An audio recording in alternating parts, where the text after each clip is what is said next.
Hola, hola, ¿qué tal? Nuevamente por aquí en este nuevo módulo de estudio en el cual vamos a conversar sobre qué es la gestión del cambio organizacional.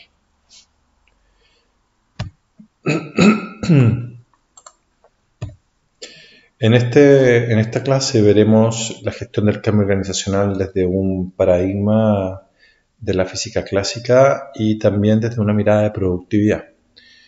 También hablaremos sobre por qué cuesta tanto cambiar en las organizaciones, cómo podemos diluir esas resistencias al cambio y qué beneficios trae gestionar el cambio.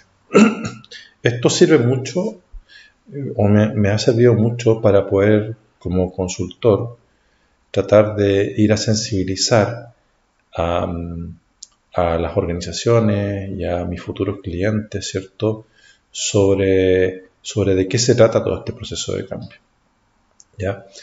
Así es que, bueno, vamos a partir primero por reforzar y entender lo que es una organización, porque cuando estamos hablando de cambio organizacional, es bueno tener un nuevo marco sobre lo que es una organización. Y una organización es un sistema de comunicaciones abierto que en sí es evolutivo, o sea, en la organización en la que estemos, dependiendo del tiempo que nosotros llevemos o de nuestro mismo proceso de historia de trabajo, estoy seguro de que si ustedes miran hacia atrás, hacia el pasado y ven en las organizaciones que han participado, hoy por hoy ninguna de ellas es igual a como ustedes la conocieron, ¿ya? Y eso tiene que ver porque son, querámoslo o no, a veces tratamos de que el entorno no nos afecte, ¿cierto?, en la organización y tratamos de cuidar, digamos, de que todo vaya de acuerdo a los planes que se plantean, ¿cierto? Pero la verdad es que no es así, o sea, nos tenemos que ir adaptando sí o sí a las nuevas necesidades, a los nuevos elementos que van ocurriendo, ¿cierto? Desde los cambios en el consumidor, desde el efecto del cambio climático, desde las nuevas tecnologías, todo va irrumpiendo de cierta manera que las organizaciones se muestran como sistemas abiertos y principalmente de sistemas de comunicación, información de datos, información de personas, traspasos de experiencias, ¿cierto?, transacciones y por lo tanto hay una cantidad de interacciones internas pero también externas de la organización, ¿ya? Y en ese accionar se va nuevamente determinando su propósito y su razón de ser. Ya las organizaciones evolucionan porque ciertamente los propósitos también van modificándose y van evolucionando y van encontrando nuevos sentidos a estas organizaciones. Y las organizaciones en su interior tienen componentes de proceso, de sistema, de estructura, de personas, de cultura, de comunicaciones. Son sistemas bastante complejos y por lo mismo gestionar el cambio en ellas, ¿cierto? No es algo de una tarea fácil, ¿sí? Bueno, desde mi sesgo como ingeniero me vino a la mente todo este análisis de fuerza y de energía, ¿cierto? Y de trabajo, como para poder tratar de explicar cómo yo veo, ¿cierto?, la gestión del cambio. Y si vemos el ejemplo del dibujo, hay una persona que está tratando de sacar, inmovilizar, ¿cierto?, a una roca desde un estado A, desde el estado actual, pero la quiere llevar a un estado futuro donde, de cierta manera, hay una nueva cambio que la organización adquiere una nueva energía potencial. Por eso aparece U2, ¿ya? O sea, cuando uno traslada desde EA, donde está con una energía potencial 1, ¿cierto?, prácticamente cero, porque hay una fórmula que tiene que ver ¿cierto?, con la altura, digamos, pero en ese estado de equilibrio, ¿cierto?, donde está hoy día, la voy a llevar a un estado de mayor energía, dado que en el proceso digamos, de cambio, yo le estoy entregando energía a esa roca, ¿ya? Y si esa roca yo la llegara a mover desde ahí, empieza a distribuir esa energía que adquirió en el proceso, digamos, de su vida, ¿ya? Esa energía cinética que después se traduce en energía potencial. Bueno, entonces hay un primer concepto acá que tiene que ver con energía, básicamente, de decir que el proceso de cambio es un proceso donde se adquiere y se importa energía. Hay que entregarle energía al proceso de cambio, ¿okay?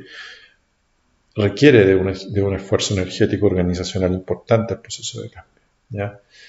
Y cuando hablamos de energía, estamos hablando también que hay fuerzas que están presentes en ese proceso de cambio, ¿cierto? Porque hay fuerzas, porque, bueno, la energía es el resultante de la masa por la aceleración y la aceleración, ¿cierto?, está involucrado en el aspecto de las fuerzas, ¿cierto? Entonces, cuando hablamos de energía igual a masa por aceleración, estamos diciendo que la masa, en este sentido, la organización, ¿cierto?, ese peso, esa roca que está ahí, esa masa, digamos, para poder lograr desarrollar esa energía, ¿cierto?, requiere de un cambio de velocidad que es la aceleración. Y es ahí donde aparece, digamos, ese delta de estar viniendo con una constante, ¿cierto?, a una cierta velocidad, pero necesitamos un cambio en la aceleración, un cambio en la velocidad, para que se genere entonces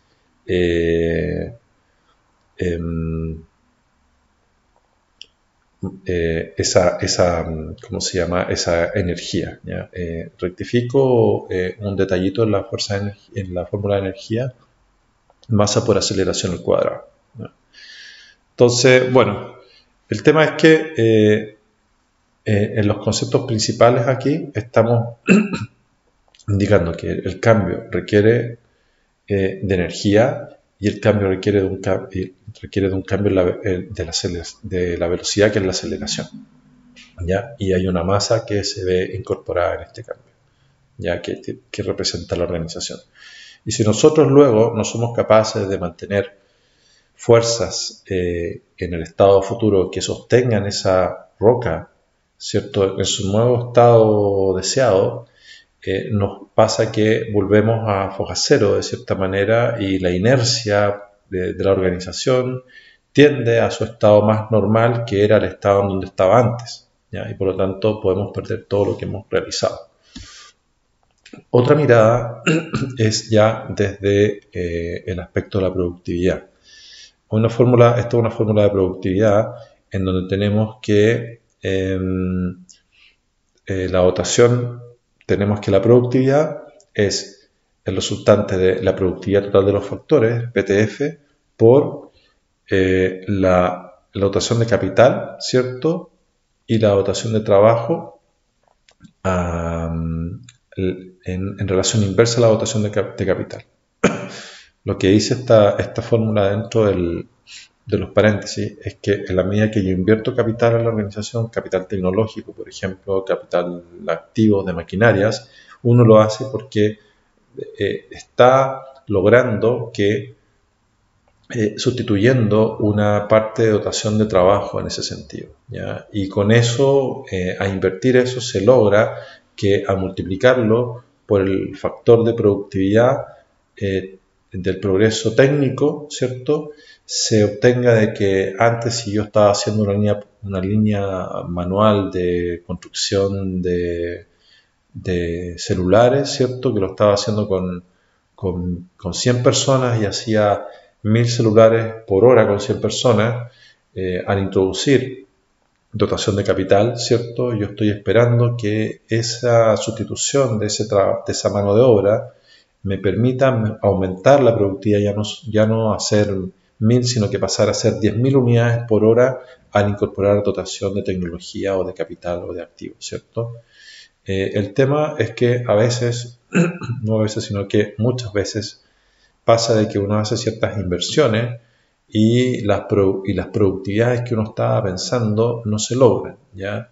Y por lo tanto sobre todo cuando no necesariamente estamos haciendo dotación de capital tan directa de sustitución por una maquinaria, porque eso habitualmente sí se logran mejores rendimientos, pero cuando estamos haciendo mejoras en procesos, ¿cierto? Cuando estamos haciendo mejoras tecnológicas, por ejemplo, la incorporación de un CRM ya a una fuerza de venta, ¿cierto? O de un sistema, o una organización, no necesariamente se logran los resultados de mayor productividad de las personas, dado que esa interacción entre la dotación y el capital también pasa por estos factores productivos, ¿cierto? ¿Y qué hacen esos factores productivos? Lo que hacen es que ahí empiezan a aparecer elementos organizativos y culturales, ¿cierto? De satisfacción con el trabajo, de las capacidades, de las motivaciones, de la gestión comunicacional. ¿Ya? Es decir, aquí hay elementos que son más soft, ¿ya? Que van, de cierta manera, a limitar en la ecuación matemática que uno hace, decir, ok, yo invierto en esto, me ahorro tanto y yo espero obtener esto de mayor productividad. Entonces, estos factores que están aquí, que son más soft, ¿cierto?, disminuyen ese rendimiento esperado.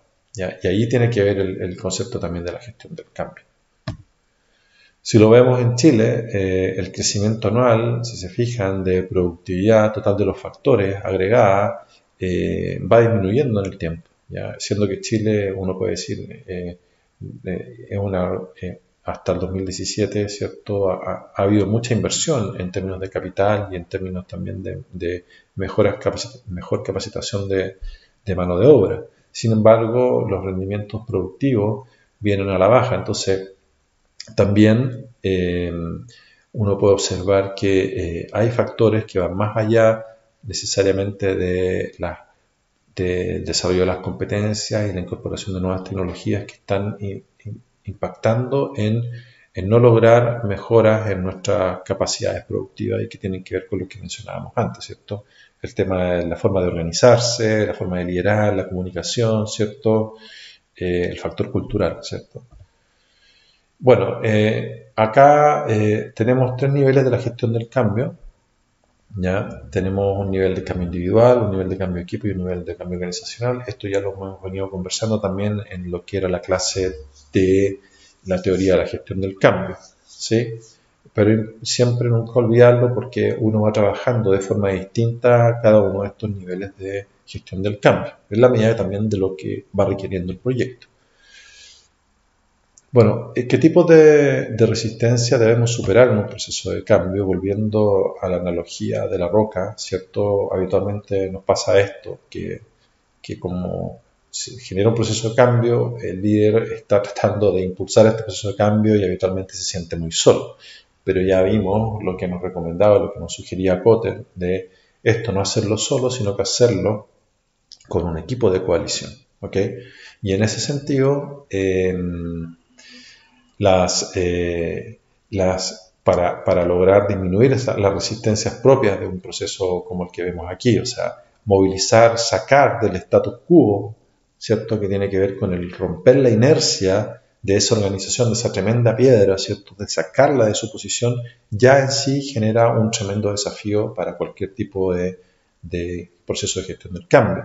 Ahora, ya no solamente sacarla de ese status quo, que es la fase de descongelar, ¿cierto? Sino que ya en pleno movimiento, la organización sigue generando resistencia, ¿sí? Que vendría siendo aquí el efecto del roce, ¿cierto? Cuando uno empieza a trasladar esta roca, ¿cierto?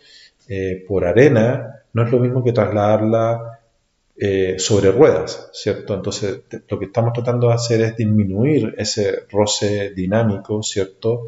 Para poder lograr que el movimiento y el traslado de esa organización sea más eficiente, más comprometido, etc. Entonces, cuando hay una encuesta acá que se hace que se hizo en 2018 a 432 participantes, en donde uno de los resultados interesantes que salió era este, digamos. El 85% de las organizaciones han experimentado una iniciativa de gestión de cambio sin éxito en los últimos 2 años.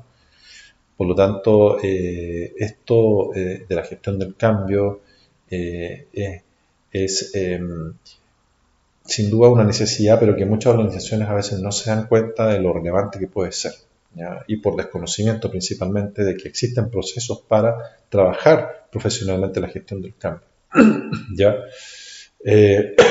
¿Cuáles son los problemas que declara la gente en términos de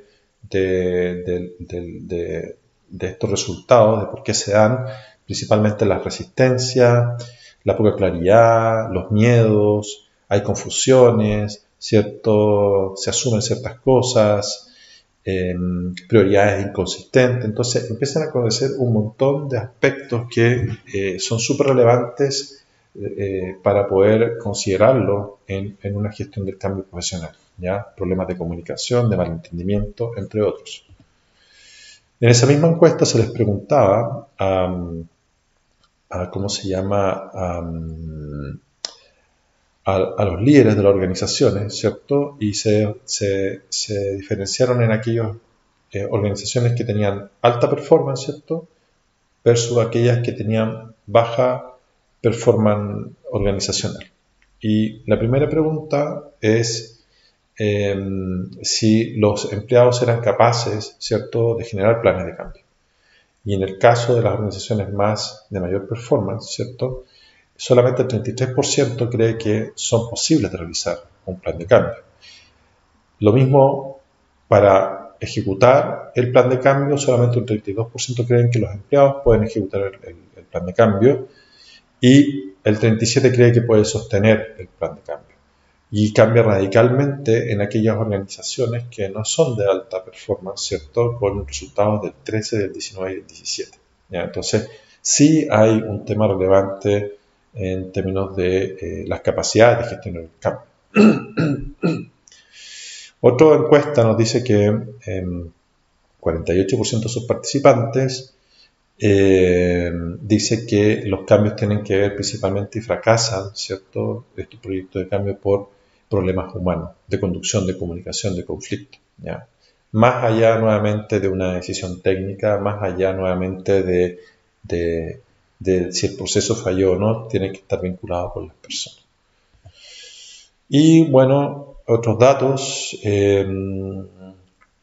se habla mucho del nivel de compromiso de la gente con su trabajo y con lo que está haciendo, y CADEM en una encuesta del 2018 nos dice que el nivel de compromiso de la organización es bastante bajo, sobre el 20%, o sea, hasta un 21 o 22%, perdón, de gente, de personas comprometidas, ¿ya? Por lo tanto, también ahí tenemos un tremendo desafío de movilizar personas que en realidad no tienen mucho compromiso con la organización. Tenemos 4 niveles de resistencia al cambio, entonces siguiendo el modelo de cambio individual, pero aquí también estamos incorporando el modelo de los 3 cambios a nivel individual, equipo y organizacional, pero también aquí estamos incorporando lo que son las resistencias externas, ¿ya? A nivel de cambios de resistencia organizacionales, políticas, estructuras, culturas, valores, procesos, pero los vamos a ir viendo con mayor profundidad, ¿cierto? Entonces, decíamos que a nivel organizacional tenemos la estructura en sí mismo, tenemos la cultura, las políticas, procedimientos, sistemas, clientes, proveedores, problemas de comunicación, ¿cierto? Todo esto va haciendo que cualquier iniciativa que nosotros queramos organizar puede chocar con alguna de estas barreras, ¿ya? Nuestra cultura, la forma en que están los procedimientos. De repente uno dice, oye, pero ¿por qué vamos a hacer esta mejora en la atención a los clientes? Pero para poder lograr esa mejora quizás dependemos de otros departamentos y otras políticas de otros departamentos que se flexibilizan para mejorar la atención de los clientes o la agilidad en el proceso de venta, etcétera, ¿no? Entonces, es muy importante que cuando uno está analizando, ¿cierto?, un proceso de cambio organizacional, tener en consideración no solamente las personas, sino que también los aspectos organizacionales que pueden estar afectando el proceso de cambio, y eso es parte del análisis del mapa de stakeholders, ¿cierto? Convengamos que las organizaciones, habíamos dicho, por sí mismas son sistemas abiertos, evolutivos, de comunicación, ¿ya? Y entonces vamos como organización evolucionando y de acuerdo a la teoría del paradigma TIL de Frederick Laloux, hay 5 estados de organizaciones, ¿sí?, que son más o menos similares a los que vimos en el módulo de el cambio de las teorías clásicas de la gestión del cambio, ¿cierto? Aquí vemos organizaciones que se basan en el poder, primero las rojas, ¿cierto?, que se ven representadas por un lobo, ¿cierto?, y que podemos encontrar organizaciones como la mafia, ¿cierto?, las pandillas de barrio, ¿cierto?, aquellas en donde la autoridad de comando es muy, muy relevante. Y después ya pasamos a organizaciones más jerárquicas, ¿cierto?, de alto control, con perspectivas de muy largo plazo, donde los procesos son muy rigurosos, ¿cierto?, y con alta formalidad en sus roles, como pueden ser organizaciones públicas, de gobierno, y las iglesias tradicionales, ¿cierto? Después pasamos a lo que son las organizaciones naranjas, que son muy parecidas al concepto de las mecánicas, en donde tenemos acá organizaciones muy orientadas a la innovación, a las metas, a la utilidad, la meritocracia, ¿cierto? Aquí podemos tener grandes corporativos y también universidades públicas y universidades privadas, ¿ya? En el caso anterior de las organizaciones que son más ámbar, ¿sí?, ahí tenemos el mismo símil de lo que eran las organizaciones políticas, ¿ya? Y acá tenemos ya un siguiente nivel de estado, de cambio en una organización o de evolución que tiene que ver con las organizaciones que son más orgánicas o verdes, digamos. Hablamos más de organizaciones verdes que son más centradas en las personas, más centradas en orientadas al cliente más que en los procesos y en la eficiencia, donde empiezan a aparecer valores compartidos, donde la cultura está por encima de la estrategia, el empoderamiento de las personas. Son organizaciones mucho más humanas, para después llegar a estas organizaciones más vivas, ¿cierto?, que son más evolutivas, que tienen un poder de toma de decisiones distribuido, ¿cierto?, donde tienen propósitos superiores, ya no son relevantes las utilidades ni las metas, sino que van desarrollándose de forma amigable y sostenible con su entorno, ¿ya? Esos son los estados de, ¿cómo se llama?, de evolución que pueden ir teniendo las organizaciones también bajo el paradigma TIL. Otro elemento que se dificulta en el proceso de cambio tiene que ver con la comunicación. Y aquí hay dos conceptos. Uno que tiene que ver con esta declaración de que dice que en ningún área de la empresa es más dependiente de las competencias comunicativas que el escalafón ejecutivo y gerencial. El éxito o fracaso de un ejecutivo es función directa de su competencia conversacional. Y eso lo podemos ver con este gráfico, en donde vemos que cómo se va diluyendo la capacidad comunicacional desde la cúpula hasta la base de la pirámide, ¿cierto? Aquí lo que nos va diciendo es que cuando nosotros entregamos un mensaje a nivel desde el presidente hacia abajo, cuando el presidente se lo comunica directamente a sus vicepresidentes, el grado de comprensión del mensaje llega hasta un 67%. Reportes directos, face to face, el grado de mensaje de comprensión llega a un 67%. Vean cómo va disminuyendo en la medida que ese mismo mensaje va traspasándose por niveles hasta llegar al 20%. De ahí vemos que la comunicación en sí, entonces, sí efectivamente es un elemento que hay que trabajar fuertemente dentro de la gestión del cambio. Y no estoy hablando de generar solamente comunicados por mail ni afiches, sino que hay que tener un plan de comunicación el cual se puede estructurar de forma planificada, anticipada, para saber cómo ir abordando en cada una de las etapas del proceso de cambio el proceso de gestión de comunicación.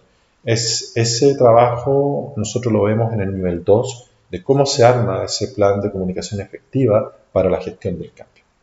Ahora vamos a llegar hasta niveles de diagnóstico de las necesidades de comunicación para el proceso de cambio.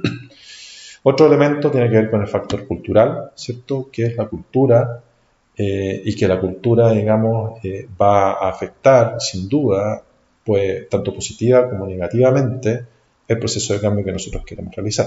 Pero ¿qué es la cultura? La cultura es un conjunto de creencias, expectativas y principios fundamentales o básicos compartidos por los miembros de la organización, ¿ya? Y eso luego produce normas de conducta y determina la forma en que la empresa desarrolla el aprendizaje, ¿cierto?, al potenciar y dinamizar la creación y explotación de conocimiento y su difusión. Entonces, estamos viendo que en realidad la cultura es tremendamente central para cualquier cosa que nosotros queramos desarrollar en la organización, específicamente cambio, ¿ya? La cultura le entrega muchas cosas positivas a la organización, pero también, lamentablemente, va, eh, si, la, si estamos hablando sobre todo de organizaciones en donde estamos en estados medios ámbar, ¿cierto? Y medios naranja, de cierta manera donde todavía las personas no han concientizado realmente el valor de las personas, sino que estamos todavía muy en la parte de eficiencia, de procesos, de estándares, de medición, de control. ¿Ah? Entonces, efectivamente, esas culturas son muy difíciles de llevar a procesos de cambio exitosos, ¿sí? Van a ser dolorosos, van a ser duros en comparación a otras que son más abiertas y más flexibles, ¿sí? Y más adaptativas. Tenemos entonces en síntesis que son valores, creencias, principios, procedimientos y conductas los que van a definir nuestra cultura, ¿ya?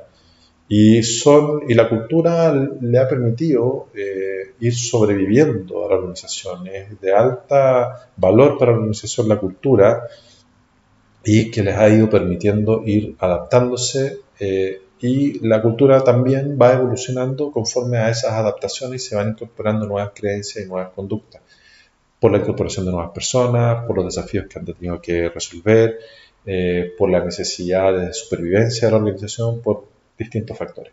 O pueden ser cambios planificados también de cultura. Entonces, ¿qué es lo que va pasando? Que nosotros estamos con el tema del cambio cultural, estamos con la punta del iceberg con elementos que trabajamos constantemente visibles, ¿cierto? Pero que no son sustantivos necesariamente del todo en la organización, como los valores concretos. Los valores concretos son aquellos elementos que uno define, ¿cierto?, en su página web y dice, mira, estos son mis valores, pero bueno, de ahí a cómo se viven esos valores en la organización, ya empezamos a meternos debajo del iceberg, ¿cierto? Los sistemas, la estructura, los procesos, todos esos elementos que están visibles, la visión, pero que empiezan a tener dificultades con el estilo de liderazgo, la comunicación, la toma de decisiones, manejo de conflictos, los sentimientos y ya más profundamente los valores personales. O sea, llegamos hasta el individuo en su misma esencia propia de cómo se conectan esos valores personales con la visión y misión. Por eso hoy día se habla mucho de los propósitos de las personas y cómo se alinean con los propósitos de la organización. ¿Sí? Y bueno, toda esta dificultad lo que hace es que en definitiva todos los problemas que tienen los empleados en la base de la pirámide, hay estudios que indican que solamente un 4% de esos problemas llegan a los altos mandos. ¿Sí? Si antes la comunicación llegaba, ¿cierto?, de forma muy magra hacia abajo, bueno, la información hacia arriba también no fluye de la misma manera, ¿ya? Por la estructura, por la cultura, por los problemas de comunicación, por los estilos de liderazgo, muchos factores que hacen que eso ocurra. Digamos. Y eso atenta, digamos, contra la capacidad de aprendizaje y evolución de las organizaciones. Acá tenemos un caso de un ejemplo de cómo la cultura, digamos, se resiste al proceso de cambio. Un ejecutivo top, ¿cierto? Trata de imponer un estilo de liderazgo, en este caso ¿cómo se llama? De esta organización, ¿cierto? De Home Depot, ¿cierto? Ahí está, de Home Depot, en donde los directores de Home Depot estaban buscando que llegara alguien con un liderazgo mucho más autocrático, más directivo, que fuera a poner orden. Sin embargo, después de un año de que entró este ejecutivo, no logró resolver el tema cultural y tuvo que salirse. Entonces, el corolario es que cuando la estrategia y la cultura chocan, la cultura gana. a no ser de que uno haga un proceso de trabajo coordinado con la organización para poder sensibilizar de la necesidad de ese proceso, pero esta persona llegó a hacer los cambios sin necesariamente realizarlo de esa forma, ¿ya? Y ahí obedece claramente un cambio más planificado. Por el contrario, la cultura puede crear una ventaja competitiva en el caso de que sea bien trabajada, y la cultura puede ser tu marca, ¿ya? No hay mejor ventaja competitiva que tener una cultura, ¿cierto?, que te permita desarrollarte como organización, una cultura fuerte, positiva, ¿cierto?, innovativa, flexible, ¿cierto?, dinámica, ¿ya? Entonces, acá tenemos el ejemplo de esta organización que vende neumáticos y una de sus características principales, culturales, es la alta orientación al cliente, tanto así que dentro de sus procesos de atención, de sus procedimientos de atención, está definido de que cada vez que llega un cliente, uno llega corriendo a atender a ese cliente a su vehículo, ¿ya? Y no que el cliente se estacione, y no que esperar a que llegue, digamos, al servicio de atención al cliente, sino que uno llega inmediatamente a atender al cliente a su vehículo. Entonces, esos elementos van marcando formas de hacer las cosas en donde la cultura se puede transformar también en un elemento de ventaja competitiva. Otro estudio también nos indica que la cultura impacta en un 46% los resultados del EBITDA. ¿Ya? Lo que vamos diciendo acá es que estas organizaciones que están aquí, en donde son organizaciones que tienen culturas fuertes, que quiere decir que en la medida que aumenta este porcentaje, que lo que representa es el nivel de percepción favorable de los valores culturales que se deciden tener versus lo que la organización percibe tener. Cuando hay alineamiento fuerte entre la percepción de los valores organizacionales y los valores concretos, se logra que el EBITDA tenga mejor resultado, ¿ya? Y desde ese estudio se indica que el resultado del EBITDA, un 46%, se explica por la cultura. Y aquí volvemos a tomar lo que habíamos dicho antes del ejemplo de la productividad, ¿cierto?, que tiene que ver con la productividad total de los factores. O sea, para que tengamos productividad, ya nos estamos dando cuenta de que en la productividad total de los factores hay un 46% que tiene que ver con factores culturales de la organización para obtener resultados mejores. Y cuando hablamos de que los valores pasen de concretos y se alineen con los valores percibidos de la organización, hay que entregar una bajada de esos valores. Si hablamos del valor del respeto, ¿qué significa primero el valor del respeto y cuáles van a ser las conductas específicas que nosotros vamos a promover dentro de la organización para obtener ese valor del respeto, ¿ya? Y esto es un trabajo que se va haciendo también desde el liderazgo, desde cómo uno lidera, desde el tipo de conversación que tiene, ¿cierto?, desde la forma en que nos relacionamos, y ahí empiezan a vivir los valores. Uno lo va, ¿cómo se dice?, impulsando para que se vaya dando de esa manera. Después, a nivel de equipos, los problemas que vamos teniendo son la baja cohesión, el bajo alineamiento, la baja diferenciación de los equipos, la baja motivación, la baja comunicación, ¿cierto? Y todo eso va gatillando dificultades de obtención de proyectos, de confusiones, ¿cierto?, en el resultado de los procesos de cambio. Acá tenemos un tremendo ejemplo de lo que logró Nelson Mandela, ¿cierto?, al impulsar un trabajo de equipo muy potente dentro de lo que era el equipo de rugby, que estuvo a punto de ser eliminado, digamos, el equipo de rugby en este proceso de vuelta a Mandela, digamos, a la presidencia de Sudáfrica. Un equipo que no estaba para nada vinculado con lograr el campeonato mundial, y que se estaba enfrentando quizás a las mejores selecciones de toda la historia de Nueva Zelanda en la final, logra ese cometido, ¿cierto?, de ¿cómo se llama?, ganar ese campeonato, formando un equipo de coalición y entregando una visión más allá de la meta de corto plazo del campeonato, sino que el sentido de ese campeonato y lo relevante que era para la nación ¿cierto?, el lograr ese campeonato. ¿Ya? Y esto es un tremendo ejemplo de lo que uno puede lograr cuando uno tiene un equipo de coalición de ese nivel y que uno no tiene que trabajar, ¿cierto?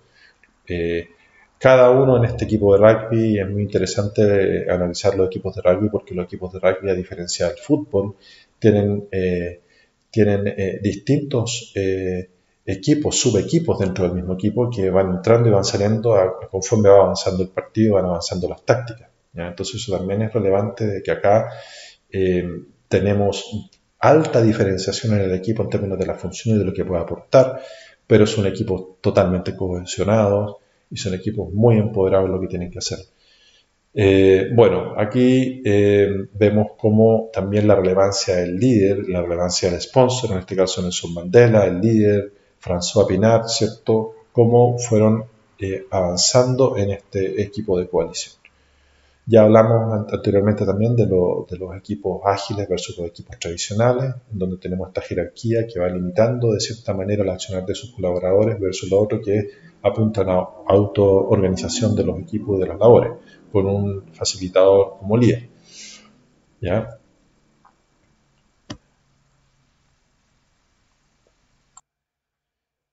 Podemos ver que lo que hemos venido conversando, ¿cierto? Cada persona eh, va a ir, va a ser o a presentar una distinta predisposición al proceso de cambio, ¿cierto? Hay una curva de la adopción de la innovación que da cuenta de más o menos la predisposición de las personas al cambio y hay un gran número, estamos hablando casi del 64% de las personas, están en un punto, digamos, de pragmatismo y de escepticismo, ¿sí? Eh, y ya en las puntas de esta curva de Gauss, ¿cierto? Tenemos a la gente que es más visionaria, que es más innovadora, que está proponiendo los cambios, y luego le siguen los adoptadores tempranos al proceso de cambio, ¿sí? Y por otro lado tenemos los escépticos tradicionales, perdón, me equivoqué, aquí están los conservadores y los pragmáticos, aquí tenemos los escépticos al cambio. ¿Ya? Entonces hay un gran grupo que necesariamente requiere de movilización para el proceso de cambio y de ahí la necesidad de gestionar el cambio. Y en este proceso podemos encontrar navegantes que están en esta situación de los pragmáticos y de los conservadores, espectadores que miran, observan para ver por dónde va y se quedan esperando, y eso puede ser también parte de este mismo grupo. Hay gente que se congela, que puede estar dentro de los escépticos, ¿cierto? Y quienes se oponen derechamente al proceso, que también puede estar dentro de los escépticos. ¿Ya? Y frente a ese proceso, de acuerdo a cómo yo lo visualice en relación al miedo, yo puedo de cierta manera volverme agresivo en mi situación, ¿cierto? O congelarme, ¿cierto? O arrancar inclusive del proceso, ¿no? Son las distintas actitudes o acciones que yo puedo ir tomando, ¿ya? Pero como lo veíamos, y dependiendo también del enfoque con el cual yo estoy abordando ese proceso de cambio, si es un enfoque más humanista, si es psicodinámico, ¿cierto? O conductual, uno va a poder adentrarse o no a estos niveles con cada uno de nuestra gente, ¿cierto? O solamente me dedico a trabajar la gestión del cambio desde modelos conductuales, ¿cierto? O con enfoques conductuales o con enfoques cognitivos, o puedo ir haciendo una mezcla dependiendo de cómo se va comportando, ¿cierto? Este grupo, digamos, de personas dentro de mi organización, cómo se va conformando, ¿sí? Entonces, el miedo es uno de los elementos que más está presente a la hora de desarrollar un proceso de cambio y esto es totalmente natural de acuerdo a la teoría de la evolución, ¿cierto? El miedo es parte y ha sido parte de nuestra historia como especie y se centra en nuestro cerebro, en lo que es la amígdala, y que es un organismo, ¿cierto? Que constantemente está evaluando situaciones de riesgo, ya que no, que se nos vienen, ya. Y frente a esa situación de riesgo que se nos viene, que constantemente se está evaluando, al detectarlo inmediatamente nos genera disminución de la flexibilidad conductual, ¿ya? Y va a alterar nuestras capacidades para buscar alternativas, cambio estratégico, ¿cierto? Nos genera rigidez mental, o sea, estamos hablando de que efectivamente hay un tema que ya no tiene que ver con, con elementos superfluos o del proceso, de si te puede gustar o no te puede gustar, sino que efectivamente hay a nivel neuronal, en este caso la amígdala, elementos que están dificultando nuestro proceso de cambio. Hay quienes van a ser mucho más adversos al riesgo y quienes van a ser mucho más propensos al riesgo, ¿sí? Otro nivel de resistencia a nivel individual, obviamente, tiene que ver con las generaciones y cada una de las generaciones tiene distintos tipos de motivadores en su vida y también toda la historia y la cultura que trae esa persona y sus valores de los elementos de éxito y de fracaso que ha tenido, ¿ya? Entonces, en ese sentido, también hay que ir considerando este factor de los estados generacionales.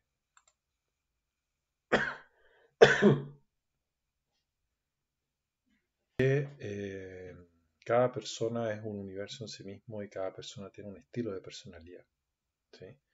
Y también es otro factor a considerar desde las personalidades de cada uno de nosotros, cómo nos vamos comportando a los distintos procesos de cambio, ¿ya? Hay personalidades que son más seguras, hay otras que son más vigilantes, hay otras que son más audaces, hay personalidades que son más sensibles, solitarias, y por lo tanto son consideraciones que debiéramos tener, ¿cierto? Para trabajar desde la motivación, para trabajar desde la gestión de las emociones, para trabajar desde el desafío con mensajes y áreas de aprendizaje distintas, ¿sí? Entender que no podemos mirar a la organización como si tuviera una sola personalidad y una sola necesidad de comunicación. Habitualmente me toca ver que nos quedamos en los temas evidentes, ¿sí?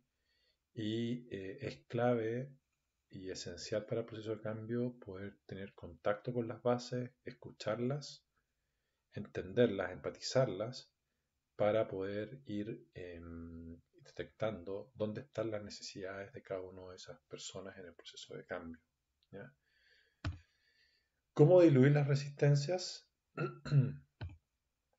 Tenemos 6 aceleradores de las resistencias. Sin duda que el liderazgo es uno de ellos. El estilo de liderazgo que uno pueda desarrollar en el proceso de cambio y el trabajo de liderazgo a nivel no solamente de la cúpula y de los líderes, de los sponsors, sino que a nivel de todo lo que significa armar una coalición de cambio. A su vez también todas las nuevas metodologías de gestión 3.0 que se están mencionando, de la agilidad, el management 3.0, todas estas metodologías están hoy día permitiendo que las organizaciones puedan tener mejores capacidades relacionales y mejores eh, líderes, ¿cierto? Con mejores herramientas también para poder atender de forma más rápida las necesidades del cambio en el entorno. La comunicación también es otra herramienta muy, muy importante. Ya hemos visto anteriormente lo complejo que es la comunicación en la organización y los problemas que tiene la comunicación, y por lo tanto hay que trabajar sí o sí en el ámbito de la comunicación para hacerla más estratégica, más asertiva y lograr que sea efectiva en el proceso de cambio, ya que no sea solamente informativa, sino que efectivamente sea comunicativa, y para que haya comunicación tienen que haber dos personas que estén transmitiendo o recepcionando ya sea mensajes, ¿cierto? O información. ¿eh? La motivación es clave, ya lo fuimos viendo, ¿cierto? Lo que significa motivar desde lo extrínseco, ¿cierto? Pero también lo que significa motivar desde las aspiraciones personales, ¿cierto? Usando el concepto de lo que es el enfoque humanista, ¿cierto? De una mirada del máximo potencial y desarrollo de las personas, ¿sí?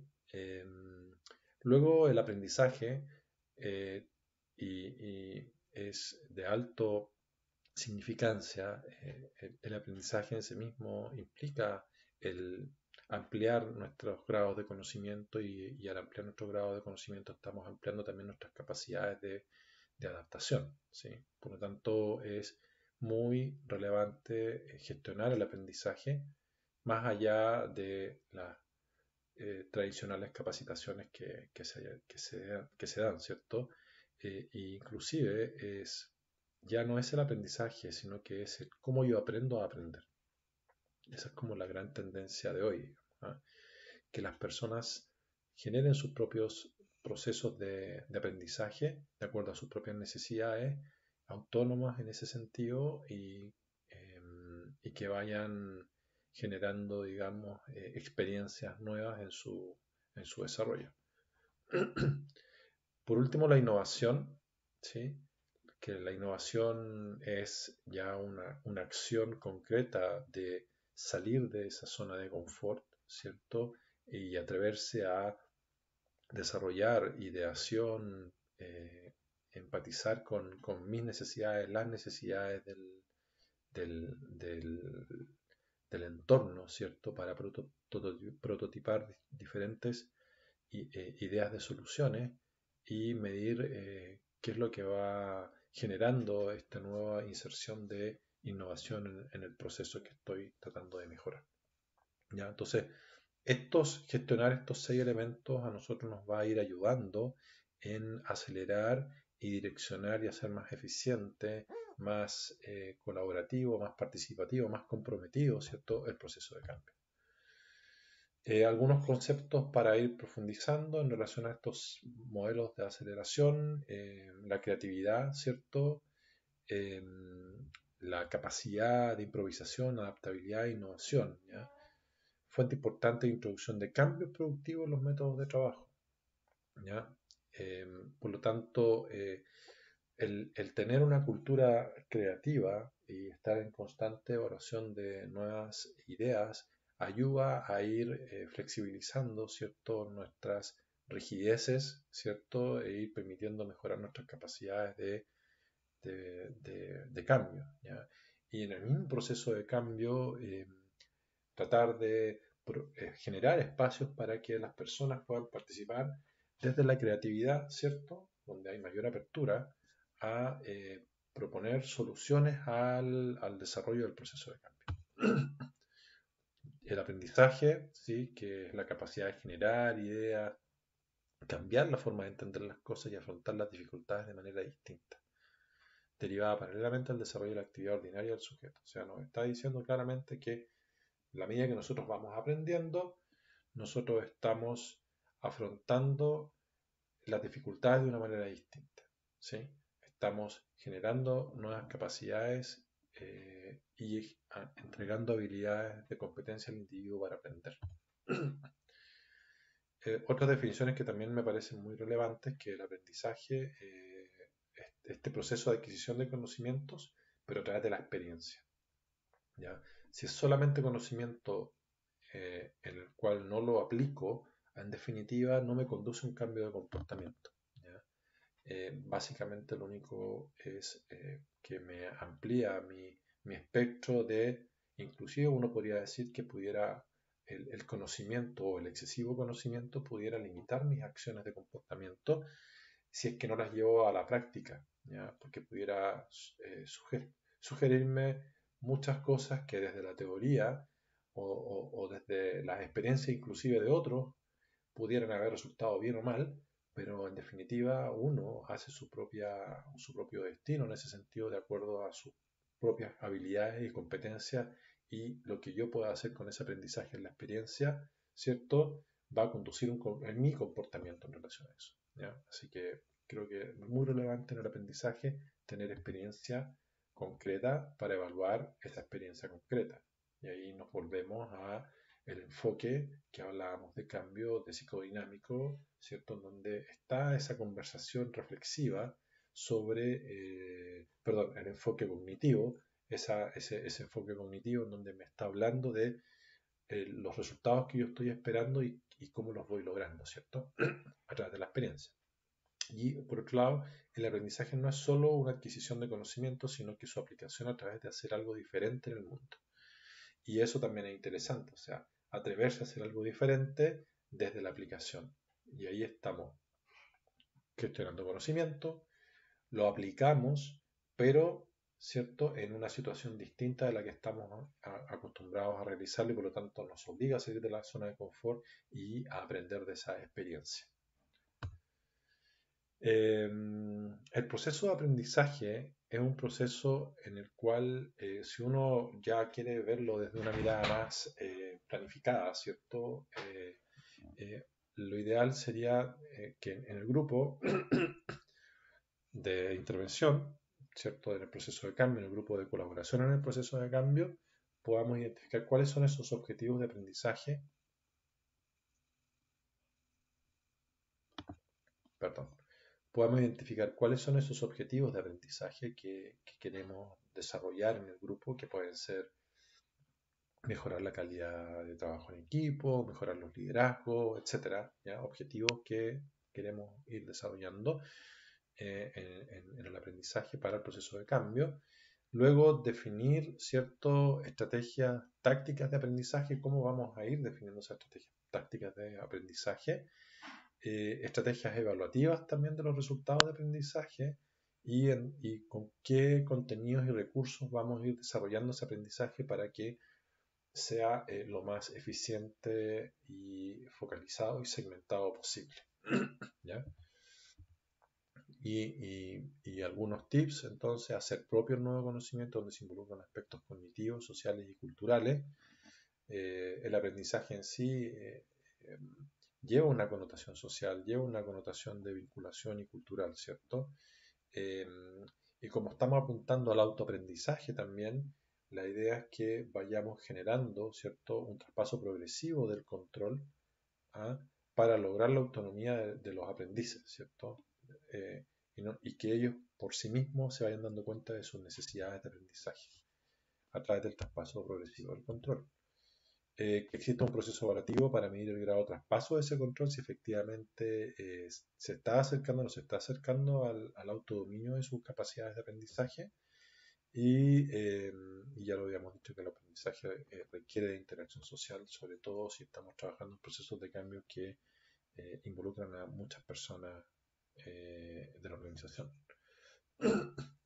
Y cuando hablamos de la estrategia de aprendizaje, también considerar que no todos aprendemos de la misma manera y eh, habitualmente nos quedamos con que el aprendizaje sea nuevamente por estas situaciones de talleres o capacitaciones, pero hay varias formas de las cuales nuestro cerebro puede ir aprendiendo, nosotros mismos podemos ir aprendiendo desde las experiencias musicales, desde las reflexiones filosóficas existenciales, desde lo visual, desde lo interpersonal, desde las conversaciones, o sea, y eso nos obliga a nosotros y nos facilita también un poco el trabajo como gerentes de gestión del cambio en propiciar distintos espacios de aprendizaje con distintas estrategias, ¿ya?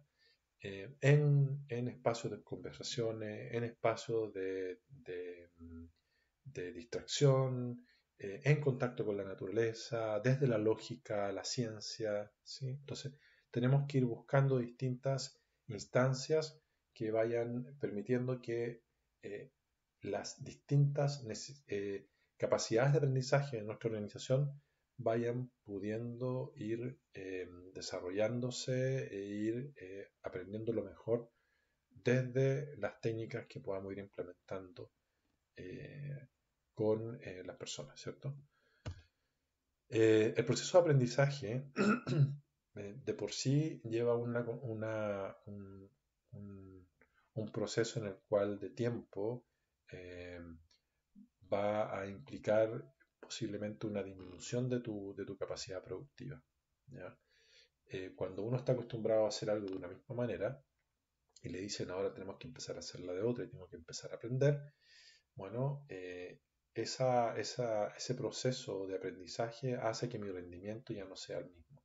Por ejemplo, no sé, en el teclado, si a mí me hicieran hacer un curso de teclado en donde ocupa los 10 dedos de la mano, estoy seguro que a como lo hago hoy, voy a hacerlo mucho más lento de como lo hacía antes en un inicio, al tratar de ir ocupando las 10 manos y ir aprendiendo las técnicas. Pero sin duda que después de un periodo, si soy constante, si confío en que esto me va a generar un mejor resultado, estoy seguro que mi productividad en relación a la escritura en el teclado se va a multiplicar por muchas veces más. ¿Ya? Entonces, eso también es importante considerarlo en los procesos de cambio cuando queremos, de cierta manera, ir incorporando nuevas herramientas tácticas de trabajo.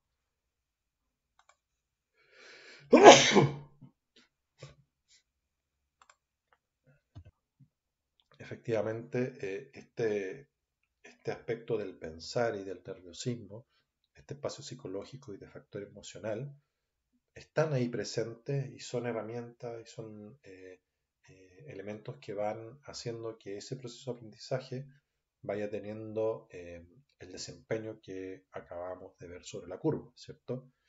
Entonces hay ciertos elementos que van ocurriendo y lo vimos de cierta manera también en la curva de Cowler y Ross, ¿cierto?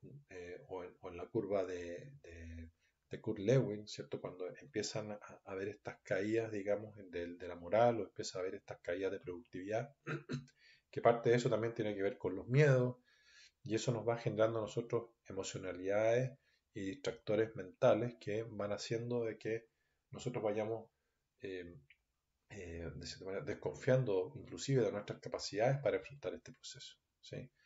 Entonces el proceso de aprendizaje también en sí mismo requiere de un acompañamiento para poder garantizar y entregar confianza a las personas de que efectivamente la organización comprende de que vamos a estar en un periodo de aprendizaje, pero entendemos que queremos llegar a un estado de situación superior al que veníamos. ¿Ya? Me gusta este modelo en el sentido de que em, uno va viendo cómo el proceso de aprendizaje va ocurriendo, ¿cierto? En relación a que cuando uno em, está en una situación de confort, por así decirlo, y no comete errores o no ve errores, eh, se, en definitiva uno no sabe muy bien en qué es incompetente, porque de cierta manera yo ya logré mi nivel de competencia en muchas áreas de mi desarrollo profesional, porque las administro, porque ya sé cómo manejar ciertas situaciones y en ese sentido me vuelvo inconsciente de mi incompetencia, ¿ya? Pero cuando empiezo a agregar un nuevo factor externo que antes no lo tenía resuelto y que me empieza a generar cierto incompetencia, ¿cierto? Eh, me empieza a generar una conciencia sobre esa incompetencia. Me empiezo a dar cuenta y empiezo a observar que efectivamente, oh, parece que aquí no estoy siendo suficientemente competente, estoy menos productivo, ¿cierto? Y empiezo a detectar entonces mi conciencia de incompetencia, ¿cierto? Eh, pero, a su vez, ya eh, cuando empiezo a desarrollar la habilidad y empiezo a prepararme y empiezo a aprender, empiezo a ser consciente nuevamente esa competencia que se requiere. ¿Ya? O sea, de esa conciencia, de esa incompetencia de la conciencia incompetente, perdón, el juego de palabras, ¿cierto?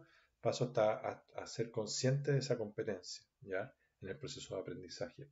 Eh, y hasta que cuando ya hago consciente esa competencia, se vuelve inconsciente nuevamente y pasa a ser como parte de mi estado de mi nueva zona de confort, he adquirido una nueva competencia y ahora la hago prácticamente de forma totalmente, ¿cómo se dice? De memoria, sin cuestionármelo. Es como cuando uno al principio eh, quería aprender a manejar, ¿cierto? Y uno no estaba consciente de cuáles eran todas sus incompetencias para aprender a manejar, porque nunca lo había enfrentado. Sin embargo, cuando empiezas a enfrentarte al desafío de manejar, empiezas a tener conciencia de tu incompetencia real para manejar, ¿ya? De lo que significa, o sea, oye, no sé cómo manejar el embriague con la primera y a la vez tengo que estar mirando por el espejo retrovisor, empiezan a aparecer en mi conciencia todo el nivel de incompetencia que tengo en relación al fenómeno, ¿ya? Cuando estoy ahí, ¿ya? Sin embargo, con la práctica me empiezo a ser consciente de esas competencias que se requieren para manejar, hasta que en un momento, es cierto, ya me vuelvo totalmente inconsciente de la competencia y uno empieza a administrar el vehículo prácticamente de forma autónoma, de forma automática, ¿cierto? Sin ni siquiera estar consciente de las competencias que uno está aplicando en el manejo. ¿Ya? Ese es más o menos el modelo. Y eso es lo que va pasando un poco también en el proceso de aprendizaje, en los procesos de cambio. Entonces, al final, aprender es desarrollarse, aprender es ampliar, ¿cierto? Nuestra zona de confort. Para eso hay que atreverse a pasar a esta zona de aprendizaje para lograr el desarrollo, ¿cierto? Personal y crecimiento personal. Y para eso tenemos que, de cierta manera, trabajar con nuestros miedos, con el miedo a fallar, el miedo al ridículo, el miedo a decir que no, el miedo a contradecir al jefe o a la jefa y trabajar desde la motivación, desde esa motivación que puede ser conductual, que puede ser también una motivación más lógica, más de objetivo, con los distintos enfoques que ya hemos ido mirando en nuestra clase. ¿Qué beneficios genera gestionar el cambio? Bueno, gestionar el cambio va desde los beneficios más elementales, ¿cierto? Desde el control de plazo y de los recursos, manejo de riesgos de resistencia, ¿cierto? Que vendría siendo la punta del iceberg, vinculación activa constante de los stakeholders, pero lo relevante es que uno al gestionar el cambio va permitiendo gestionar también el desarrollo personal y el desarrollo de los equipos. Nos vamos alineando también con los objetivos estratégicos y nos permite también la sostenibilidad del cambio deseado para por último generar ventajas adaptativas, más que ventajas competitivas. En este estudio que nosotros hicimos, pudimos detectar que hay una diferencia sustancial en el nivel de satisfacción de las empresas que son profesionales versus las empresas que son amateurs para gestionar el cambio. Lo que nos va diciendo este gráfico, este diagrama, es que hay ciertas dimensiones que nosotros evaluamos, como el nivel de logro de objetivos del proyecto, cumplimiento de los plazos, del presupuesto asignado para el proyecto, la permanencia del cambio cultural, el compromiso organizacional. Y en cada una de estas dimensiones les preguntamos a las distintas entrevistados que nos indicaran su nivel de satisfacción. Y después ese nivel de satisfacción nosotros lo cruzamos con el estado de gestión del cambio que fue asignado de acuerdo a las respuestas a esa empresa. ¿Y qué es lo que nos dice? Que el 52% del total de la muestra logra un nivel de satisfacción, ¿sí? Está satisfecho con el logro de sus objetivos. Solamente el 52% está satisfecho. Pero ahora cuando nos vamos al A, que es muy satisfecho, baja del 52 al 8%, ¿ya? Y cuando analizamos solamente ese grupo de empresas que dijeron muy satisfechas, nos damos cuenta de que por cada empresa amateur que gestiona el cambio de esa forma, hay 6,35 empresas, o sea, 7 empresas que logran muy alta satisfacción, pero que manejan el cambio de forma profesional, ¿ya? Entonces nos vamos dando cuenta que la alta satisfacción se concentra mucho más y se logra de forma mucho más probabilística a favor cuando nosotros vamos profesionalizando la gestión del cambio en las organizaciones. Por eso hay un beneficio tremendamente relevante para gestionar el cambio de forma profesional. Bueno, y acá también hay correlación entre alcanzar los objetivos superados y mantenerse dentro de los plazos y mantenerse dentro del presupuesto en la medida que yo voy desarrollando también una mayor profesionalización en la gestión del cambio. ¿Ya? Por último, ya a nivel personal, lo que tenemos acá es un ejemplo de un grupo de vendedores de una cierta empresa a los cuales se les diagnosticó en el hito cero en función de sus habilidades de prácticas técnicas y transversales y su potencial en un inicio del proyecto, ¿cierto? Versus lo que es después del proyecto. Todo lo que es después del proyecto tiene un color, digamos, de relleno y los círculos que están vacíos era antes de cuando se partió el proyecto y cuando se terminó el proyecto, cómo quedaron las personas. Entonces, vemos acá personas que están en verde, que tienen un alto potencial de desarrollo, las amarillas con mediano potencial de desarrollo y las rojas con bajo potencial de desarrollo. ¿Ya? Y aquí podemos ver cómo estas personas luego cómo partieron y cómo terminaron en el proceso de cambio y podemos ver que en general casi todas se movilizaron, ¿cierto? Y crecieron en alguna de sus áreas, ¿cierto? Pero esto, insisto, no es resultado de la casualidad ni resultado del azar. Esto es resultado de llevar un proceso de gestión del cambio planificado, llevar un proceso de gestión del cambio que vaya haciéndose cargo de estas miradas y de estas dimensiones que se alinean con la visión y objetivo del cambio, que lo hacemos a través de un programa de aprendizaje, ¿cierto? Ad hoc a las capacidades de aprendizaje de las personas. Por lo tanto, estas cosas no ocurren solamente porque estamos presionando y presionando y presionando, sino que se va gesticulando toda esta orquesta de aceleradores del cambio que estuvimos hablando hace poquito. ¿Ya? Bueno, eso es la clase de lo que para nosotros significa gestionar el cambio y sus resistencias, ¿cierto? Y beneficios. Espero que les haya gustado. Que estén muy bien. Chao.